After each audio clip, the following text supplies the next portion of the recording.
Oi, sexto ano, tudo bem? Vamos começar então a nossa primeira aula aqui, retirando algumas dúvidas que vocês já me encaminharam, referente àquelas aulas que vocês assistiram no Centro de Mídias.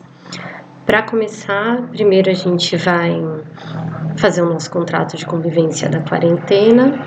Logo em seguida, vou passar para vocês uma revisão, porque o conteúdo que foi abordado lá no Centro de Mídias foi um conteúdo que a gente já tinha visto em sala de aula. E eu aproveito para, no decorrer dessa revisão, retirar as dúvidas que vocês me encaminharam por aquele formulário que eu passei para vocês pelo WhatsApp, tá bom? Então vamos lá. Então aqui é o nosso contrato de convivência. Vocês não precisam copiar no caderno, mas só para vocês seguirem mesmo. Vamos lá. Ser responsável, agora mais do que nunca. Respeito nas redes sociais. Vocês tiveram uma aula no Centro de Mídias falando só sobre isso. Participar das atividades propostas, sempre que possível você vai realizar as atividades, a gente vai encaminhar e eu vou orientando sempre quais atividades serão feitas. Ficar atento para seguir o horário, ter amor ao aprendizado, estudar e realizar as lições com seriedade, mesmo vocês não estando na escola, é para levar as lições a sério, tirar as dúvidas sempre que precisar e, se possível, fique em casa.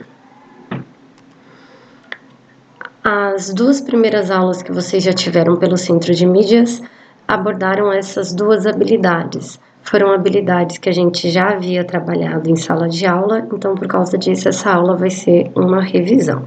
O tema das aulas passado no Centro de Mídia foi sobre o tempo e a história. E aí a gente já tinha visto, vou mostrar aqui para vocês, que o tempo ele é dividido, ele é conhecido de três formas de tempo. O tempo cronológico, o tempo da natureza e o tempo histórico. O tempo cronológico é aquele que marca segundos, minutos, horas. O tempo da natureza é o que a gente percebe pelo clima, pela estação do ano, por fenômenos naturais, a chuva, um terremoto, uma tempestade. E o tempo histórico, que é o tempo mais importante para a aula de história, é o tempo que marca acontecimentos de um povo, de uma civilização em diferentes épocas. Como as pessoas no passado marcavam o tempo cronológico? Eles utilizavam a ampulheta, o relógio solar e o relógio de água, entre outras formas que a gente chegou a ver em sala de aula. O importante aqui é saber que eles sempre estão utilizando algo da natureza. Então, o relógio solar, conforme o sol batia na haste do relógio solar, a sombra projetada é que direcionava aproximadamente a hora. O relógio de água, o escoar da água de um recipiente para o outro, é o que marcava o tempo, assim como também a ampulheta, mas em vez de usar água, era utilizada areia. Por que era importante saber sobre o tempo da natureza? A partir da observação da natureza, os seres humanos passaram a marcar melhor o período de caça, plantação e colheita. Então, para eles conseguirem organizar melhor as necessidades do dia a dia que eles tinham desde lá da pré-história, por exemplo, poder se alimentar, eles observavam a natureza e, observando o comportamento da natureza, eles marcavam o tempo. Eles construíram alguns calendários observando só o comportamento da natureza. Tem aqui um exemplo de um calendário indígena, onde em vez de estar divididos os meses, conforme o nosso calendário atual, tem situações da natureza. Melhor época para, por exemplo, para fazer a pesca.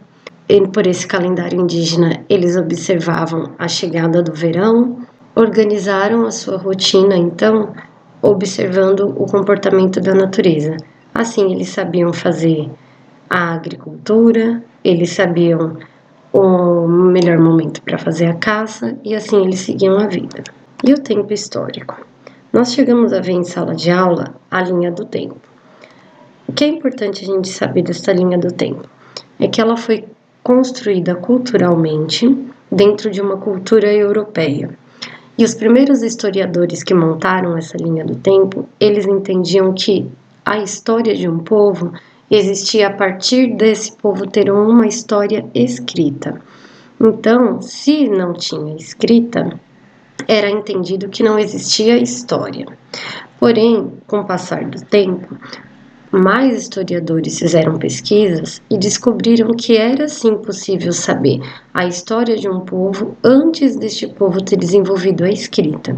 Por isso que existe aqui também esse período da pré-história, que na verdade não é que é um período sem história, é um período com muita história, só que é uma história que não vem de uma fonte escrita. Na verdade, nós vamos retomar, né, porque já tínhamos visto isso em sala de aula. Sobre o tempo histórico e a linha do tempo, o que é interessante a gente saber, além dela ser uma linha construída culturalmente, esta linha do tempo ela traz informações de datas, períodos e acontecimentos. Então, sempre a gente vai ter aqui a divisão de um período, como por exemplo a Idade Antiga, a Idade Média. Nós vamos ter as datas e um acontecimento deste período. Sobre a divisão dos séculos. Na aula de hoje, pelo Centro de Mídias, a professora iniciou lá falando sobre a divisão dos séculos. E aí a gente se pergunta, como devemos, né, escrever os séculos? E por que existe essa divisão de tempo? A gente sempre deve escrever o século utilizando algarismos romanos. Essa divisão de século existe para facilitar o trabalho do historiador. Como vocês viram aqui, ó, que a linha do tempo tem um período muito grande, né? Com muitos anos, essa divisão em séculos ou milênios facilita o trabalho do historiador para conseguir abordar alguns períodos longos da história da humanidade que tem mais de 5.000 anos. Só que pensar em séculos gera muitas dúvidas para a gente. Por exemplo, como que a gente faz para saber a qual século pertence um ano? Esse assunto a gente vai deixar para trabalhar na próxima aula. Proposta de atividade. Lá no Centro de Mídia apareceu para vocês a proposta de construir uma linha do tempo da sua vida. Essa linha do tempo, como que a gente vai fazer? Primeiro, vai realizar o aluno que tiver condições de fazer sem sair de casa. Não precisa comprar material para fazer esta linha do tempo. A proposta lá no Centro de Mídias era para você utilizar um rolo de papel, como a gente tem aqui o exemplo na imagem, e folhas de papel, pode ser folha de sulfite, folha do caderno de desenho, folha do caderno de história, não importa. Você vai recortar a folha e colar uma na outra até você conseguir fazer uma tira. E nessa tira da linha, antes de você colar essa tira de folha no rolo de papel, você vai escrever. E o que você vai escrever nessa linha do tempo? Como é uma linha do tempo da sua vida, você vai iniciar essa linha do tempo com o ano do seu nascimento e vai fazer essa linha traçando até os dias de hoje, que nós estamos aqui na quarentena. Você não precisa colocar tudo o que aconteceu na sua vida, porque até seria muitas coisas, né? Mas você vai marcar, igual eu falei para vocês que existe em uma linha do tempo, algumas datas e alguns acontecimentos marcantes. Então, você pode colocar lá, por exemplo, o primeiro dia que você foi para a escola, se você lembra a primeira vez que caiu um dente seu, ou alguma viagem que você fez e você gostou. Acontecimentos vão ser escolha de vocês. Vocês vão montar essa linha do tempo, quando finalizar, vai colar ela no rolo, vai poder enrolar e guardar essa linha do tempo. Quando ela estiver pronta, você pode encaminhar uma foto desta linha do tempo lá no WhatsApp, que assim eu vou conseguir avaliar, ou você guarda essa linha do tempo que você fez para levar na escola o dia que retornarem às aulas presenciais. Combinado? Então, a aula de hoje termina assim. Próxima aula eu retomo com vocês aquele assunto sobre os séculos. E obrigada por vocês terem participado. Saudades de vocês, até mais.